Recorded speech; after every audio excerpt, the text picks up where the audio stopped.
गुरुजी के चरणों में दासी का कोट कोट प्रणाम। जी मैया। गुरुजी राधे राधे। गुरुजी मैं अपने लड़कों से बहुत दुखी हूँ गुरुजी। कितने बेटे हैं? मेरे 2 बेटे हैं। क्यों दुखी हैं? एक बेटा शादी कर दिया चला गया। मैं सोनभद्र से आई हूँ गुरुजी। क्यों, क्या कहते हैं बच्चे? और एक छोटा बेटा है गुरुजी, 1 साल पतंजलि में सन्यासी बन के रहा और उससे मैं बहुत दुखी हूँ गुरुजी। कहाँ बात कराओ? आप समझा दीजिए गुरुजी। मोबाइल का देख देख के अश्लील चित्र जो है मोबाइल का एकदम हो गया है गुरुजी, बात नहीं मानता। मैं बहुत दुखी हूँ गुरुजी। बात कराओ, बात कराओ, बात कराओ। सब बैठ जाओ मैया, बैठो। राधे राधे गुरुजी। क्या नाम है बेटा आपका? कुमार गौरव। कुमार गौरव। तो आप सन्यास ले चुके थे? नहीं, लिए नहीं थे, ब्रह्मचारी के पद पर गए थे स्वामी रामदेव जी के पास। तो फिर कैसे वापस आ गए, क्यों आ गए? वहाँ पर मतलब हम रह रहे थे, सब चीज़ सही था, लेकिन मेरे माता पिता नहीं चाह रहे थे कि तुम वहाँ रहो, मेरे पास आ जाओ। मेरे एक बड़े भैया भी हैं, उनका शादी विवाह हो गया है, तो वो अपना बाहर अलग रहते हैं। तो भाई अब देखो, बड़े भैया अलग रहते हैं तो माँ की सेवा की जिम्मेदारी आपकी हुई कि नहीं? जी। माँ की सेवा करते हुए क्या आप ब्रह्मचारी नहीं रह सकते? क्या आप भगवान का चिंतन नहीं कर सकते? क्या माँ आपके भजन में बाधा है? नहीं, बाधा तो नहीं है, लेकिन फिर ये कहाँ? गुरुजी कहता हम शादी नहीं करेंगे। बात कराओ, बात कराओ, बात। ठीक है, शादी विवाह अपनी जगह है, पर माँ की सेवा करना आपका कर्तव्य है या नहीं? जी। फिर सारे बच्चे अपनी माँ को छोड़ देंगे तो क्या होगा इन बूढ़ी माँओं का? और भगवान की प्राप्ति माँ को छोड़ने से होती तो फिर जब छोड़े बैठे उनको भगवान पहले मिल जाते। बेटा एक भाई तो छोड़ ही दी अपनी माँ को, अब तुम में विश्वास है माँ को, तुम सेवा करो माँ की। और गृहस्थी बुरी नहीं होती बेटा। माँ कह रही हैं कि तुम अपने मोबाइल में कुछ गलत चीज़ें देखते हो, क्या ये बात सही है? नहीं गुरुजी, मतलब अब अच्छा चीज़ भी देखते रहते हैं तो मतलब आ जाता है उस पर, मोबाइल पर। तो ये बताओ कि आप ब्रह्मचारी हो, सन्यास लेने का मन बना रहे हो, तो सन्यास लेने का अर्थ क्या हुआ? सन्यास का मतलब बताओ क्या होता है? सन्यास का मतलब देश के प्रति, मतलब छोड़ दो अभी आप ये सब बातें। गुरुजी वहाँ भी मोबाइल इनके सेवा में मैया नहीं बात तो करने दो, आप बार बार छीन लेती हो। सन्यास का मतलब होता है कि सभी प्रकार से अपने मन को, है ना, सभी प्रकार से अपने मन को संसार की हर विषय वस्तुओं से मन को हटाकर, संसार को बाहर से हटाकर, मन को बाहर से हटाकर भगवान के चरणों में समर्पण कर देना ही सबसे बड़ा सन्यास है।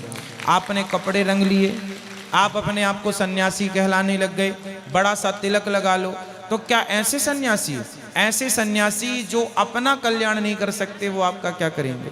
इसलिए सन्यास की परिभाषा ये नहीं है जो आप हमें कह रहे हैं।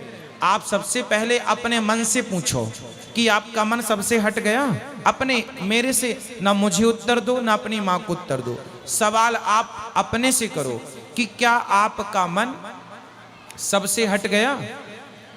जी। आप उत्तर दो, अपने आप को उत्तर दो, हमें और जमाने को नहीं। आप बताओ, आपका मन सबसे हट चुका है? नहीं, मोह माया में ही फंसे रहते हैं। फंसे हैं ना? माँ की याद भी आती है फिर।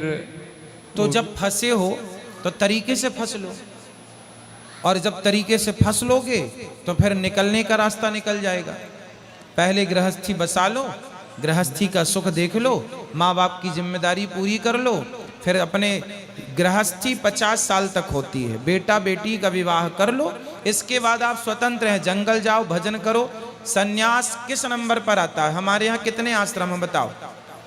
पहला ब्रह्मचर्य आश्रम, दूसरा गृहस्थ आश्रम, तीसरा वानप्रस्थ, चौथा सन्यास।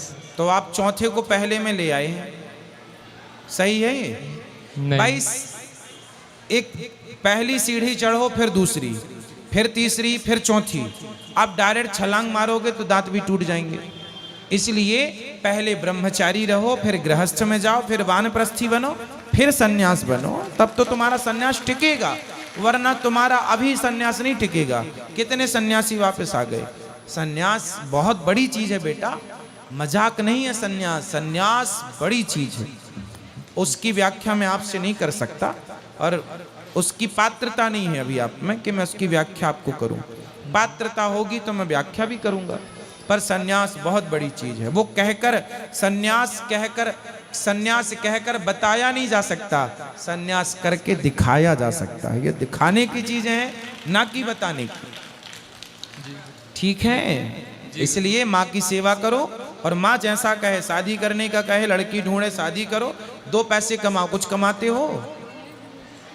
गुरुजी ITI किए हैं, गए थे गुजरात, नौकरी भी किए 4-5 महीना।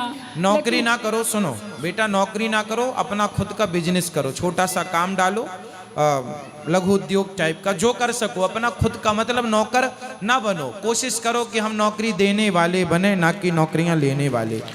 आपको इस सिद्धांत से चलना है तो बहुत तरक्की कर पाओगे। और सन्यास भी लेना, मैं आपसे कहूंगा कि सन्यास भी लेना, पर तब लेना जब सन्यास लेने का सही वक्त हो जाए, है ना। सन्यास सही वक्त पर होगा। ये बताओ, आजकल आम 12 महीना मिलता है, आम मैंगो 12 महीना हम मिलता है। लेकिन ये बताओ, आप ही बताना कि आम तो 12 महीना मिलता। आप जाके कार्तिक में भी आम ले आओ बाजार से तो मिल जाएगा, कार्तिक सर्दियों के दिसंबर के महीने में। लेकिन सर्दी के दिसंबर के महीने में आम खाना और अब का आम खाना, जो अब आषाढ़ आने वाला है, अब का जो मौसमी आम खाना, दोनों आम में स्वाद में अंतर होगा या नहीं? बहुत फर्क रहेगा, है ना। आप जबरदस्ती आम को पैदा करवा लो, जबरदस्ती आप करवा लो, लेकिन वो स्वाद कहाँ से लाओगे? जो मौसम की चीज मौसम में होती है, बिन मौसम नहीं हो सकती। तो सन्यास का जब मौसम हो तो सन्यास करना, गृहस्थी का मौसम है गृहस्थी करो, ब्रह्मचर्य का मौसम है ब्रह्मचर्य करो। 4 मौसम होते हैं जीवन के, ब्रह्मचर्य, गृहस्थ, वानप्रस्थ और गुरुजी मेरे पति आए हैं, इनको गुस्सा बहुत आता है, क्रोध बहुत आता है। गुरुजी भागवत नहीं सुनते हैं। बात कराओ पति से, बेटे से तो हो गई। गुरुजी हमेशा, अब इनकी उम्र है सन्यास लेने की। गुरुजी इस सोचता बहुत है। अरे अब पति से बात कराओ, अब वो नहीं सोचेगा। हेलो हेलो, गुरु जी के चरणों में कोटि कोटि प्रणाम। खुश रहिए। हम लोग सब परिवार जो है आपके शरण में आए हुए हैं। और गुस्सा वाली बात जो कह रही हैं श्रीमती जी, गुस्सा की ऐसी बात नहीं है। कुछ गलत कोई जब मतलब किसी भी चीज़ को समझाओ, कहो कि ऐसा करो, तो वो लगती है उसका उल्टा करने, इसलिए ऑटोमेटिक गुस्सा आ जाता। मैं सर गवर्नमेंट एम्प्लॉय हूँ इस समय, अभी हैं? नहीं, रिटायर हो गया हूँ, पेंशनर हूँ इस समय। हाँ, तो मैं चाहता हूँ कि भाई ठीक है, घर परिवार में सब मेल जोल से रह रहे हैं, लड़के बच्चे। अब आपका बेटा का विवाह वगैरह कर दो, जिम्मेदारी पूरी, और आप लो सन्यास। तुरंत तुरंत तुरंत सर, मैं यही चाह रहा हूँ। मैं जो है तुरंत जो है शादी विवाह के लिए बातचीत भी किया हूँ। अब आपके आश्रम से यहाँ से जाऊँगा और फिर इनके शादी विवाह के उसमें लग जाऊँगा, इनका घर बसा दूंगा और सब कुछ जो है वो हो जाएगा। हाँ, और अपना मन भगवान में लगा के बिल्कुल रखना। सर, मैं आपसे कल गुरु मंत्र लिया हूँ, गुरु मंत्र उसी का जाप करना, उसी का चिंतन। जी सर, ठीक है, धन्यवाद सर। हमारा लड़का मने वही के पितरपक्ष में चला गया ऊपर मने, तो मैंने क्या मैंने वो है मैंने कितने बेटे हैं आपके? एक ही था वही। एक ही था। हाँ पितृपक्ष में चला गया। हाँ, तो आप क्या पूछना चाह रहे हैं? कि मैंने उसका सती हो गया कि नहीं है? सदगति हो गई कि नहीं? हाँ हाँ, सदगति तो कर्मों के अनुसार ही निश्चित है। हाँ। हो ही गई होगी, जब अच्छे कर्म है तो हो ही गई होगी। और पत्तू हमारी है तो वो घर नहीं करना चाहती है। बहू? हाँ, लड़का भी नहीं, को लड़का नहीं उसको। अच्छा, मतलब आपके बेटा नहीं था? नहीं, शादी हो चुकी थी? हाँ। तो बहू कहाँ है? घर पे है। तो फिर बहू क्या कहती है? कहते हम घर नहीं करेंगे। हम क्या नहीं करेंगे? घर में नहीं रहेंगे? नहीं, घर रहेंगे, मतलब दूसरा घर नहीं करेंगे। अच्छा, दूसरा विवाह नहीं करेंगे? हाँ। तो आप लोग कहते हैं कि दूसरा विवाह कर लो? सब हम लोग करते हैं लेकिन नहीं करती है वो। ठीक है, आप अपनी जगह सही हैं, वो अपनी जगह सही है। हाँ, ये पूछना था। ठीक है, जो भगवान की इच्छा। मैंने सदगति पे कि नहीं? सदगति तो हो ही गई होगी, और आप जो लोग जो करना चाहें उनके लिए वो करें। बाकी वो व्यक्ति अपने ही पुण्य से तर जाता है यदि पुण्यात्मा है तो। और ये सब तो निश्चित होता है कि कितना समय आपको रहना है संसार में। मेरा भी निश्चित है, आपका भी निश्चित है। 24 साल था मैंने वो, जी 24 साल था। चलिए, उसकी इतनी ही उम्र थी, ये समझ के आप भगवान का चिंतन कीजिए। चलो, सब खड़े ना हो मेरी माँ। आएगा आपका नंबर, गुरु आएगा। गुरुजी